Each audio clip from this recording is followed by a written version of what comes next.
"911, what's your emergency?" You have to help us. He's bleeding. Oh my God, Sam! "Miss, please calm down. Please state the nature of your emergency." There's been a crash. They're hurt. You have to help them. "We're dispatching units to your location. Please stay on the line until they arrive." In a world where regrets are common, I was ignorant to a lot of little things that nearly cost me my life. I was scared with a lot of emotions running through me. When I tell people I'm a survivor, they need to know what made it possible. Welcome to the Dr. Vine Show, a podcast for people of all ages, highlighting and discussing health and well-being in grand style. Welcome to another brand new episode of the Dr. Vine Show. I'm your host, Dr. Vine, and we are continuing on the COVID-19 series. In this episode, we shall find answers to why COVID-19 cases are on the rise again. Early March to April saw many countries undergo a lockdown to control the infection rates. Although infection rates kept on increasing during the lockdown, mainly due to more and more tests being carried out by the government, the number of cases reached a peak and started to decline. So much that even the ground zero of the coronavirus, Wuhan, China, reopened from their lockdown, and the number of daily cases they recorded was not up to 5. The same was said about many other countries who reached a peak and saw a decline. What has suddenly happened leading to a second wave of infection with the number of cases rising? Listen more on this topic in the ICU segment of the show. DICU. Listen to the health topics discussed intensively, the very important topics dissected into details. Get informed, stay informed.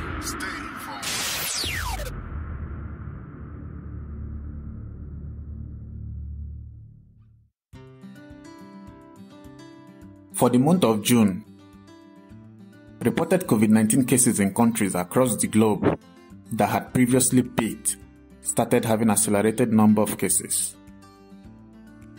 The World Health Organization warned that there will not be concurrent rate of rising infections with rising deaths, even though they didn't rule out the deaths rising again. For some of these new cases in some countries, the increase in deaths from COVID-19 could be attributed to outbreaks in vulnerable groups, like in nursing homes and old-aged homes. This has led to governments considering a second lockdown or putting strict measures in place. Events such as parties, religious gatherings, nightclubs, schools, restaurants have been shut down to limit mass gatherings. But the last few weeks and months have seen mass protests with numbers as much as hundreds of thousands clustered together in places like the United States, Lebanon, and many other countries, with no social distancing in sight. Masks were worn by a good majority, but again, masks alone can't prevent the spread of COVID-19. How many friends and neighbors have said that COVID-19 is not real and is a hoax? All because they did not get infected during the first wave of infection or know someone who did. And so they threw caution to the wind. This set of people are making up the numbers of newly infected cases. As governments try to reopen their economies too, the tendency of cross-infection at workplace and marketplaces cannot be ignored. Increase in the number of testing sites and testing kits produced also mean more cases will be detected than before. So what countries have been affected? Spain has seen daily high number of cases, being one of the hardest hit countries in Europe. France is recording daily cases over 5,000, a jump from recording less than 600 cases in early August. Italy, being one of the worst hit countries in the first wave of infection, is seeing a rise. And in August, Germany recorded a 4-month high of more than 2,000 cases a day, just as the UK recorded an average of 3,000 cases daily, leading the government to introduce Operation Moonshot and the Rule of 6.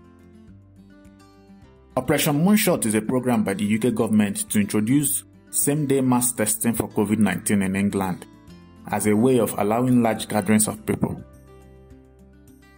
and then backed it up with the Rule of 6, which basically means no more than 6 people in England can meet.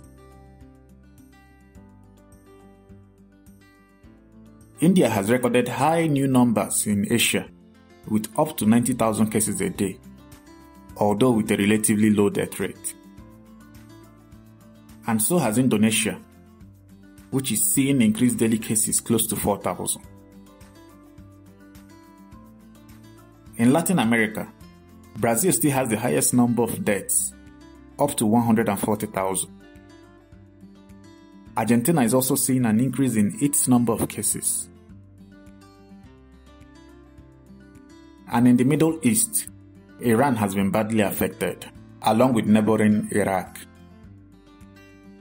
While Africa as a whole has recorded just about more than 1 million confirmed cases, South Africa and Egypt have suffered the largest outbreak of COVID-19. Israel is one country that has imposed a new national lockdown after a rise in cases.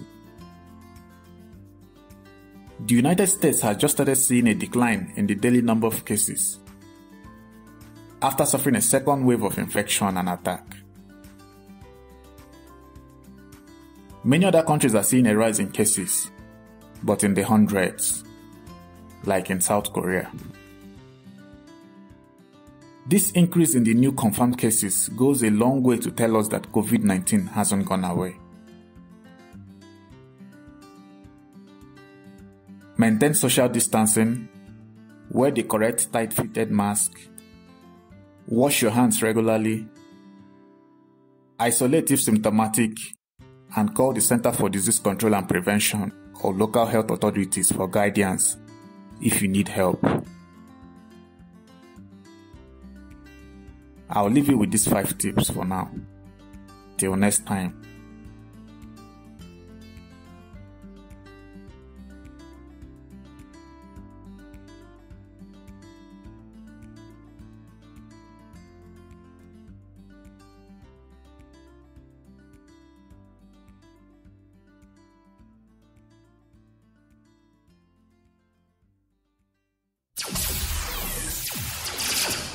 You are listening to the Dr. Vine Show, the most educative show on the planet.